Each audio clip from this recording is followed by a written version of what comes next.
This thing is called the TourBox, and it will speed up your editing. It seems to have found a permanent place on my desk, and desk space is prime real estate when it comes to my workflow.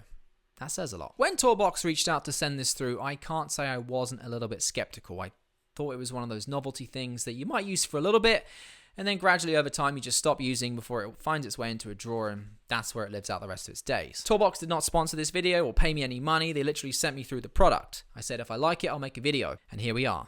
So I guess I must like it. Now there are other things out there that do something very similar to this, Loop Deck for example, some of which have screens on them. Now the reason this one might appeal to you a little bit more is the idea behind this is your hand just rests on it and you can reach all the buttons from there. You're not taking your hand off it and back on it to go between the keyboard. Your hand just sits on top of this. Also with this, it's quite a bit cheaper than a lot of the competition. This coming in at $169 US. Now I spend a lot of time editing, as I'm sure you do as well, so I'm always looking at ways to cut that down. Now I use Final Cut, but even if you use DaVinci or Premiere Pro, you're constantly pushing different keyboard combinations which are basically shortcuts. Now this completely stops that, and the way that you use it, your left hand hovers above this so you can push all the buttons, your right hand on the mouse, and that's it. You don't need to touch the keyboard ever. Or vice versa if you use your left hand for your mouse. This time lapse of me cutting A-roll for a video really shows you what I'm talking about. Now as I said, I use Final Cut, but you can set this up to work with any editor. It'll also work with Photoshop, Lightroom, pretty much any creative piece of software out there. Let's take a look in Final Cut, how I typically make a cut, and then how I do it with the TourBox. Okay, so we're in Final Cut. What we're going to do is zoom in, use the blade tool to make a cut, delete that cut, and then undo the whole thing, okay? So we're going to zoom in, Command plus, blade, hit A to delete, to select, delete, Command and Z to undo the whole thing. That's how I typically do a cut. Say what you will. And now we're going to do exactly the same thing with the TourBox. You ready for this? Zoom in, blade, delete, undo. As quick as that. But that's not even my favorite thing about using this.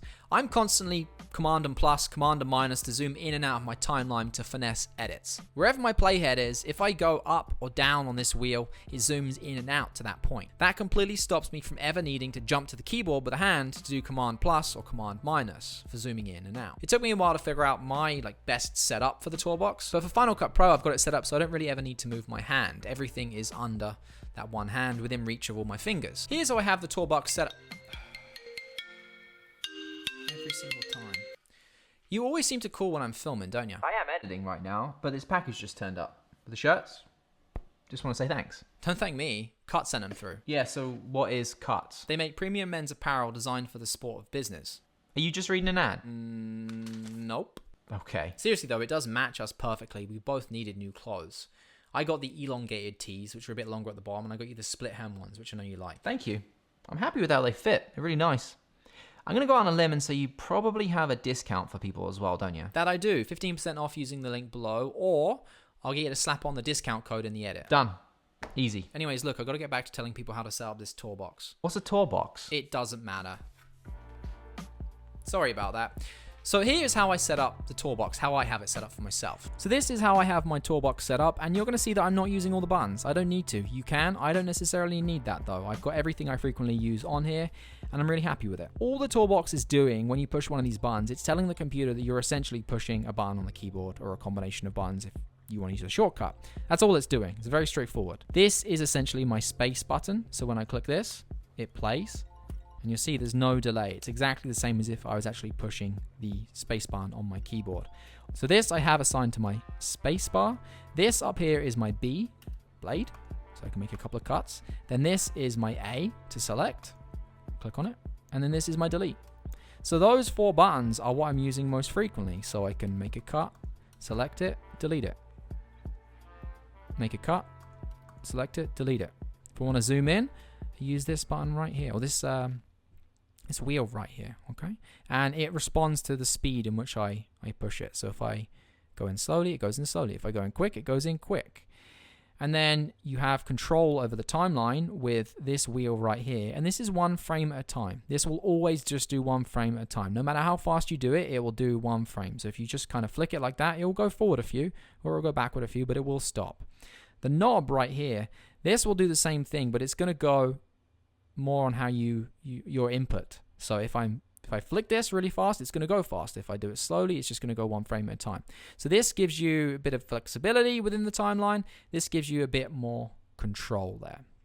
And then I have this button on the bottom here of the D-pad. I have this assigned to basically show my audio. It's the same as Control and S, I think, or Command and S. So when I push that, it shows my audio underneath. If I click it again, it gets rid of it. Why do I have that? Well, I'm constantly playing around with audio in my videos, and it's nice to be able to quickly see it and then hide it so it's not there. It's out of the way.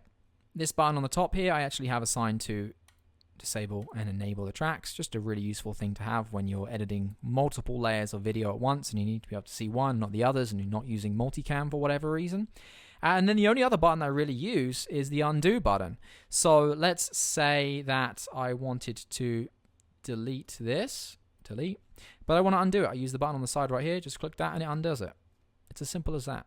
That is how I have the TourBox set up. If you decide you want to grab one of these, you have to set up all the buttons yourself, but you can download presets that other people have done to basically have this set up in a custom way. And if you like how I have mine set up, there's a link down below for you, so you can just copy the way I do it. But that being said, it's so easy to change the settings anyway.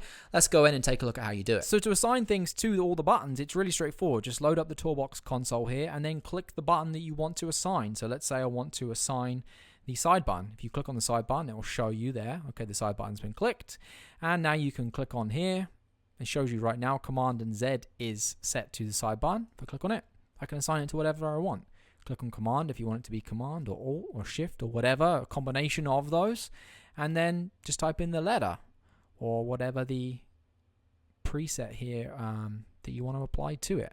Click OK and that's it. It does it. It's as simple as that. It will then work like that within the app. And you can actually set it up here. You see how it says no link? So if you were to click on that, you can assign it so that that setting or that set of presets for the TourBox will load automatically when you load whatever app it is right here. So that's really useful as well. I feel like I've barely scratched the surface using the TourBox. I'm not even using all the buttons, but I feel like something like color grading, even in Final Cut or DaVinci or whatever you want to use, the knobs and the wheels, they must be really useful for that kind of thing to quickly change things. I mean, you can do that in Lightroom with this, but for color grading in video, it might be useful for that as well. Maybe I'll do a video on that. Maybe I won't. Probably won't. Now, I will say that there is a learning curve involved with using this. It's going to take a while for muscle memory to become muscle memory. For me, that took about an hour or so of editing, and it's going to be hard. It's very counterproductive to do something that's slower than what you're normally used to begin with. It will get faster as you do it, but it's going to be slower to begin with. Best way you can do this, pick an easy edit, something with a lot of A-roll in it, force yourself to use it the entire way through. By the end, you'll probably find you're a lot quicker than you were at the beginning, and you're quicker than going back and forth between the keyboard, hopefully. So make sure you have that in mind. It must be a millennial thing, but if I get something new and I don't know how to use it, I get very frustrated by it and I just don't want to use that. You got to push through it. Once you get past it, it will be easier, believe me. A couple of other things, if we can quickly talk about its design, it is pretty heavy, which is a good thing. The first time you pick this up, you'll be pleasantly surprised by how heavy it is. It looks heavier than it looks for its size. And that's a good thing. You don't want it to be sliding around the desk. It has the little rubber feet on the bottom there. Now I'm actually using a Grove made desk mat, so it doesn't slide anyway, but if you're using this on straight wood or plastic, if it didn't have the rubber feet, it probably would slide. It's also a very smooth plastic finish to it. Having your hand on something like this for an extended period of time, if it wasn't a nice finish, wouldn't be pleasant, and it probably would stop me from wanting to use it. So I'm happy to say that they have actually picked a material that feels soft to touch. It's very silky smooth. Now, one gripe I do have with this is I like my desk space to be nice and clear. I use a Magic Mouse and I use a Logitech wireless keyboard. This requires a constant USB-C connection, so there's now a wire visible on the desk. Also, I use an iMac, which doesn't have a lot of ports. I have 2 hard drives plugged in all the time, an SSD, another SSD, which I'm occasionally using for editing, and then the audio interface for this mic. So I don't have a lot of ports free. So this occupies one of those all the time. So something to think about. Apple problems, I guess. In terms of keeping it hidden though, what I tend to do is slide it under my monitor mount, which also is made from Grove Made, under here when I'm not using it, and then I pull it out when I need to. That's what she said! Now the wire is black, so on my desk mat, it really doesn't show, but if you had a wood finish or a white desk or something like that, that black cable is going to potentially be an eyesore. I'd love to see a wireless version of this, be it Bluetooth, or even if I had to, I guess plugging in a dongle really wouldn't solve the port issue. So I'd like to see a Bluetooth version in the future, hopefully. So that is the TourBox, which has found its way permanently onto my desk. Something I didn't think I would be saying. That's an accomplishment. Well played, TourBox. Well played. If you're interested in one of these, I'll pop a link down below for you. You can get it from Amazon and everywhere like that. You get all your stuff. That's that. Thanks for watching. I'll see you in the next one. Take care.